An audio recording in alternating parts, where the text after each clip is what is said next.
Well, this is a common criticism, the idea that the atheist is guilty of a literalist reading of Scripture, no better than the reading of fundamentalists, and it's a very naive way of approaching religion, and there's a far more sophisticated and nuanced view of religion on offer, and the atheist is disregarding that.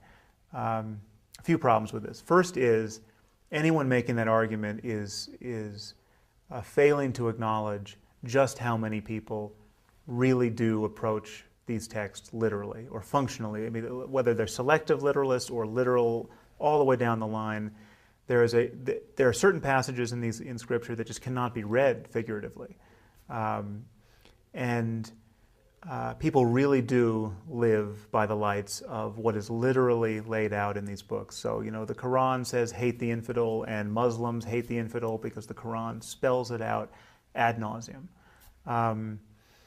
Now, it's true that you can cherry pick Scripture, and you can look for all the good parts. You can ignore where it says in Leviticus that if a woman is not a virgin on her wedding night, you're supposed to stone her to death on her father's doorstep. You can ignore that, and now, to my knowledge, all Jews and Christians do ignore that. In fact, that's not true. There are some Christians who actually do, you know, Reconstructionist Christians, Dominionist Christians in the U.S. who will say, yeah, no, I think the penalty for adultery should be death. I mean, so there are people who have the courage of their convictions there. But most religious people ignore those passages, which really can only be read literally, and say that, oh, they were only appropriate for the time and they don't apply now. And likewise, Muslims try to have the same reading of passages that advocate holy war. They say, well, these were appropriate to those battles that Muhammad was fighting, but now we don't have to fight those battles. This is all a good thing, but we should recognize what's happening here. People are feeling pressure from a host of all too human concerns that have nothing in principle to do with God. I mean, secularism and human rights and democracy and scientific progress, these have made certain passages in Scripture untenable.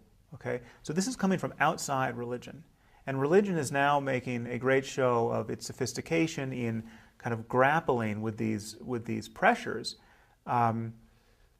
Once again, this is an example of religion losing the argument with modernity. It's an example of, the recent shooting at Virginia Tech. The mother of the shooter recognized that there was something wrong with her son. You know, he's suffering from some kind of mental problem.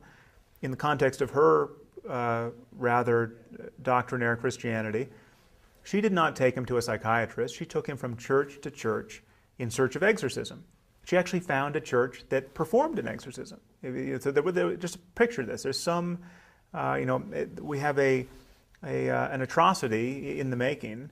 We have a dangerously mentally ill college student. We have a concerned mother whose worldview about mental health is trimmed down through the keyhole of a kind of medieval Christianity. And we have a church willing to put forward its expertise in the performance of an exorcism. It would be a lot better if everyone involved had a 21st century view of mental health. No one is, moderate people, moderate Christians and Jews and Muslims have to look at this situation and say, well, there's something wrong here. It'd be better to go to a psychiatrist.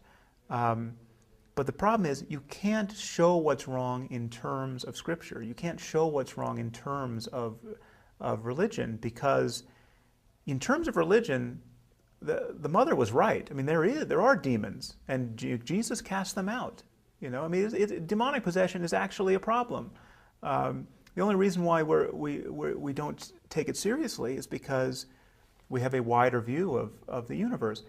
The universe, that view of the universe did not come to us from religion, it came from science.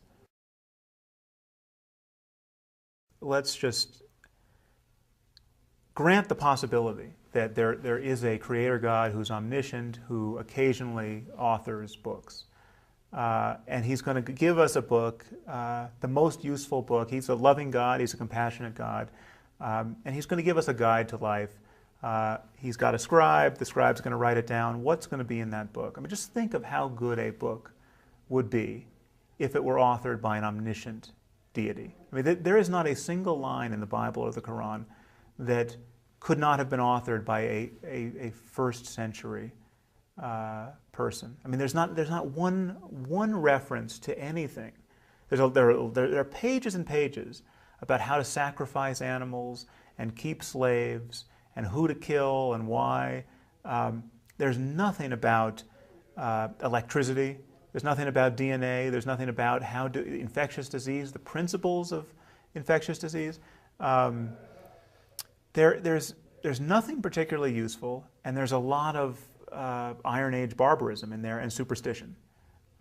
This is not a candidate book. I mean, I can go into to any Barnes and Noble blindfolded and pull a book off a shelf which is going to have more relevance, more wisdom for the 21st century than the Bible or the Quran. I mean, it's really not an exaggeration.